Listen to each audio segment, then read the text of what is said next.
بسم اللہ الرحمن الرحیم نحمدہ ونصلی علی رسولہ الکریم اما بعد۔ عزیز دوستو، میں نے گزشتہ کل ایک کلپ ڈالی تھی، وہ ادھوری تھی اور میں سوچ رہا تھا اور ارادہ کیا کہ میں اس کلپ کو مکمل طریقے سے ڈالوں۔ آپ سب کی دعاؤں سے الحمدللہ ارادہ مکمل ہو گیا ہے۔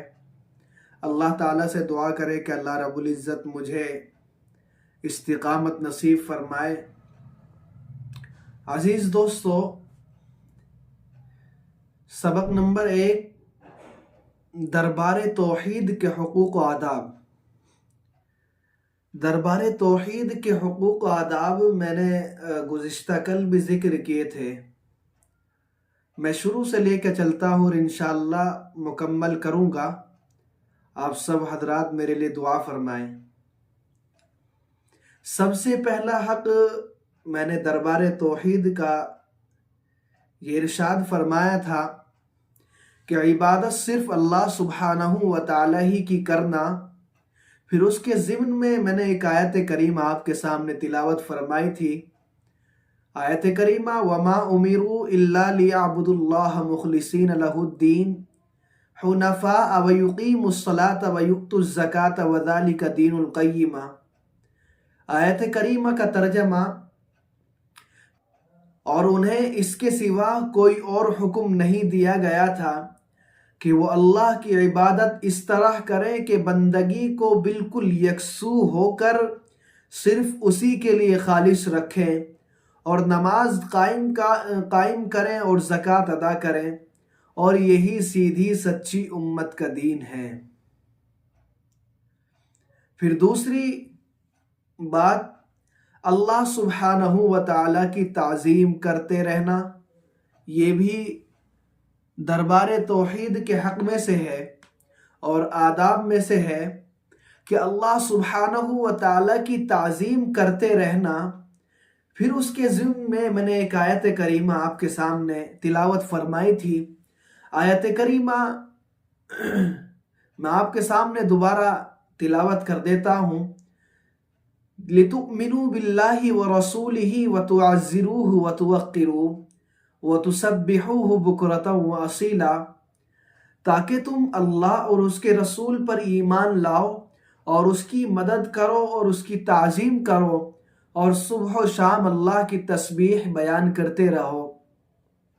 تیسرا حق اور تیسرا ادب، اللہ سبحانہ و تعالیٰ سے ڈرتے رہنا۔ یہ بھی دربار توحید کے حقوق میں سے ہے۔ اللہ سبحانہ و تعالیٰ سے ڈرتے رہنا، اس کے ضمن میں بھی میں نے ایک آیت کریمہ آپ کے سامنے تلاوت فرمائی تھی۔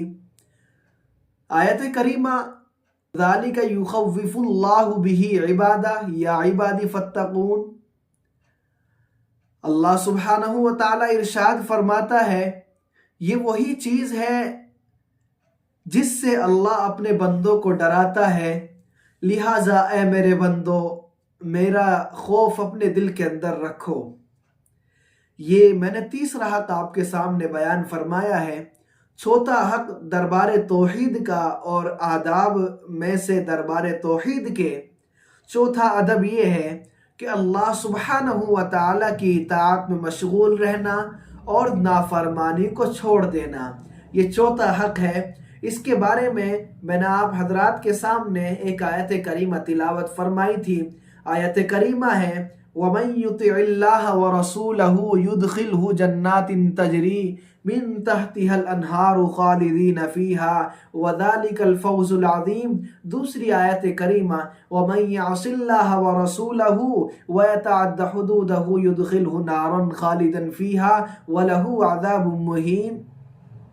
آیت کریمہ کا ترجمہ، اور جو شخص اللہ اور اس کے رسول کی اطاعت کرے گا وہ اس کو ایسے باغات میں داخل کرے گا جس میں وہ ہمیشہ رہیں گے۔ دوسری آیت کریمہ کا ترجمہ، اور جو شخص اللہ اور اس کے رسول کی نافرمانی کرے گا اور اس کی مقرر کی ہوئی حدود سے تجاوز کرے گا تو اللہ تبارک و تعالی اس کو ایسے عذاب چکھائیں گے، اس طرح کا عذاب دیں گے جس میں وہ ہمیشہ رہے گا، اور اس میں رہنے کے بعد اپنے آپ کو ذلیل سمجھے گا، اور وہ عذاب ایسا ہوگا جو اس کو ذلیل کر کے رکھ دے گا۔ عزیز دوستو، یہ سب سے بڑا ہمارے اوپر فرض بنتا ہے کہ اگر اللہ نے ہمیں زندگی دی ہے، اللہ نے ہمیں توفیق دی ہے کہ ہم اللہ کی بندگی کریں، تو اللہ کی بندگی اس طریقے سے کریں کہ اس کی اطاعت میں مشغول رکھیں اپنا آپ کو، اور نافرمانی کو چھوڑ کر اپنی زندگی کو گزاریں۔ میرے لیے بھی دعا کریں کہ اللہ رب العزت مجھے بھی اپنی زندگی کو اس طریقے سے گزارنے کی توفیق عطا فرمائے کہ اللہ کی اطاعت ہو اور نافرمانی کو چھوڑنے والی زندگی ہو۔ اللہ تبارک و تعالی سے میرے لیے بھی دعا کریں۔ اب پانچواں حق میں آپ کے سامنے بیان کرنے والا ہوں، جو گزشتہ کل یہ 4 حق میں نے آپ کے سامنے بیان کر دیے تھے۔ اب آج کا جو سبق شروع ہونے والا ہے، آج کا سبق یہ ہے کہ 5واں حق اللہ سبحانہ و تعالی کے سامنے عاجز و محتاج بنے رہنا۔ اللہ سبحانہ و تعالی کے سامنے عاجز و محتاج بنے رہنا، یہ 5واں حق ہے۔ اس کے ضمن میں ایک آیت کریمہ میں آپ کے سامنے تلاوت کروں گا۔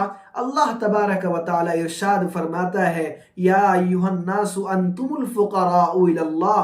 اللہ سبحانہ و تعالی ارشاد فرماتا ہے، اس آیت کریمہ کا ترجمہ میں آپ کے سامنے کیے کر دیتا ہوں، اے لوگو تم سب اللہ کے محتاج ہو۔ کیا ارشاد فرمایا اللہ نے؟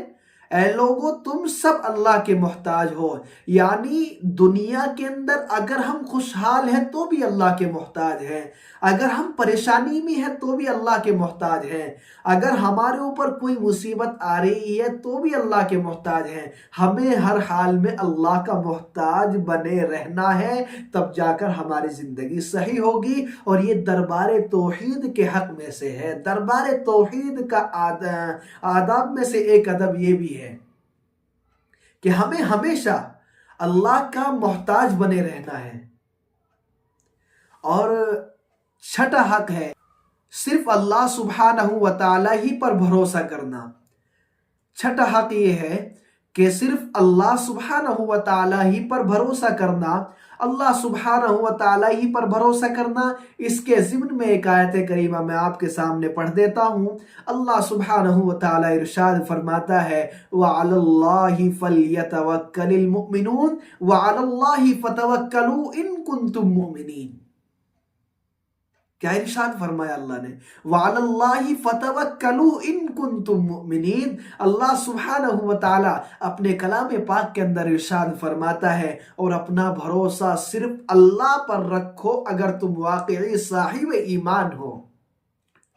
اللہ تبارک و تعالی اپنے کلام پاک کے اندر ارشاد فرما رہے ہیں کہ اپنا بھروسہ صرف اللہ پر رکھو اگر تم صاحب ایمان ہو، صحیح ایمان والے ہو، مکمل اگر آپ کا ایمان ہے تو آپ کا بھروسہ صرف اللہ پر رہے گا۔ عزیز دوستو، 7واں حق ہے اللہ سبحانہ و تعالی کے ساتھ حسن ظن رکھنا۔ یہ 7واں حق ہے اللہ تبارک و تعالی کے ساتھ حسن ظن رکھنا۔ یہ بھی دربار توحید کے حق میں سے ہے، دربار توحید کے آداب میں سے ایک ادب یہ بھی ہے۔ میں آپ کے سامنے ایک حدیث مبارک اس کے ضمن میں پڑھ دیتا ہوں اور اس کا ترجمہ آپ کے سامنے کی کر دیتا ہوں۔ آپ ارشاد نقل فرمایا کہ میں اپنے بندے کے گمان کے ساتھ ہوں، یعنی جیسا وہ میرے ساتھ گمان رکھتا ہے ایسا ہی میں اس کے ساتھ معاملہ کرتا ہوں۔ یعنی اگر ہمارا گمان یہ ہے کہ اللہ تبارک و تعالی ہماری دعائیں قبول نہیں کر رہا، تو ہمارے گمان کے مطابق فیصلے ہوں گے۔ اور اگر ہم مستقل طور پر اللہ تبارک و تعالیٰ سے مانگ رہے ہیں، اللہ تبارک و تعالیٰ سے التجا کر رہے ہیں، اللہ تبارک و تعالیٰ سے اپنی دعائیں کر رہے ہیں، اپنی باتیں کر رہے ہیں، اور ہمارا گمان یہ ہے کہ اللہ تبارک و تعالیٰ ہماری ضرور دعا سن رہا ہے، تو ہمارے گمان کے مطابق یہ فیصلے ہوں گے اور ویسا ہی معاملہ اللہ تبارک و تعالیٰ ہمارے ساتھ کرے گا۔ ہمیں ان سب چیزوں کو دھیان رکھنا ہوگا، تب جا کر ہماری زندگی صحیح طریقے سے گزرے گی۔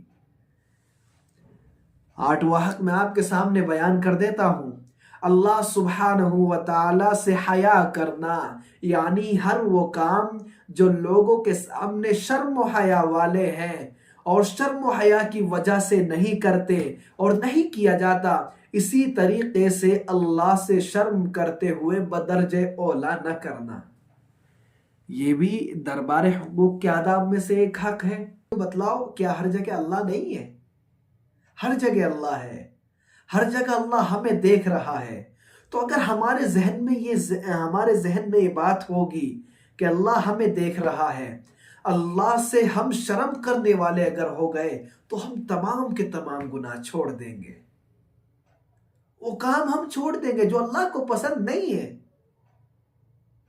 وہ کام ہم کریں گے نہیں، گناہ والے کام ہم سے ہوں گے نہیں۔ اگر ہمارے ذہن میں یہ بات ہوگی کہ اللہ ہمیں دیکھ رہا ہے، اپنے آپ کو ایسا بناؤ کہ لوگ تمہیں دیکھ کر اللہ کو یاد کرنے والے بن جائیں، لوگ تمہیں دیکھ کر ایمان تازہ کریں اپنا۔ اگر آپ ایسے بن گئے تو حقیقت میں اللہ تبارک و تعالی آپ کی عبادتوں کو قبول کرے گا۔ میرے عزیز دوستو، 9واں حق یہ ہے کہ اللہ سبحانہ و تعالیٰ کا ذکر بکثرت کرنا۔ یہ بھی دربار توحید کے حق میں سے ہے کہ اللہ سبحانہ و تعالیٰ کا ذکر بکثرت کرنا، یعنی جتنا زیادہ ذکر کریں گے اللہ تبارک و تعالیٰ آپ کے دماغ کو اتنا قوی بنائے گا، آپ کے ذہن کو اتنا قوی بنا دے گا اور آپ کے ایمان کو اتنا مضبوط بنا دے گا، جتنی اچھی طریقے سے آپ اللہ تبارک و تعالیٰ کے ذکر کو کریں گے۔ اللہ تبارک و تعالیٰ سے دعا ہے کہ اللہ رب العزت انہی چند باتوں پر عمل کرنے کی توفیق عطا فرمائے۔ باقی انشاءاللہ کل آپ کے سامنے گفتگو کریں گے۔ اللہ تبارک و تعالیٰ سے میرے لیے دعا کریں کہ اللہ رب العزت مجھے بھی دین کے کام کو صحیح طریقے سے انجام دینے کی توفیق عطا فرمائے۔ آمین وآخر دعوانا الحمدللہ رب العالمین۔